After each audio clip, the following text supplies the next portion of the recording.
Mayor হতে না পেরে ইশরাক ভাই দখল করা টিভি দিয়ে প্রোপাগান্ডা ছড়াচ্ছেন, বলেছেন আসিফ মাহমুদ।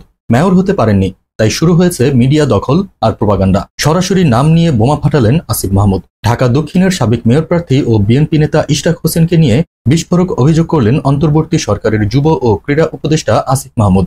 বললেন, ইশরাক এখন কায়কোবাদ গোষ্ঠীর সঙ্গে হাত মিলিয়ে টিভি দখল করে ছড়াচ্ছেন একের পর এক ভিত্তিহীন প্রোপাগান্ডা। তার দাবি, মুরাদনগরের আলোচিত ট্রিপল মার্ডার, থানায় হামলা, এমনকি জুলাইয়ের হত্যা মামলার আসামিদের ভিকটিম সাজিয়ে মিডিয়ায় চালানো হচ্ছে এক ধরনের ভয়াবহ অপপ্রচার। আর এসবের পেছনে কলকাঠি নাড়ছেন কায়কোবাদ পরিবার। আসিফ লিখেছেন, এই মাফিয়া সন্ত্রাসী জোট ভয় পাচ্ছে যদি আমি এমপি নির্বাচন করি। আমি কোনো ক্ষমতা চাই না, শুধু মানুষের পাশে দাঁড়াতে চেয়েছিলাম, অথচ এখন আমিই ভিলেন। প্রশ্ন হচ্ছে, কোনটা সত্যি, আসিফের অভিযোগ নাকি ইশরাকের নীরবতা?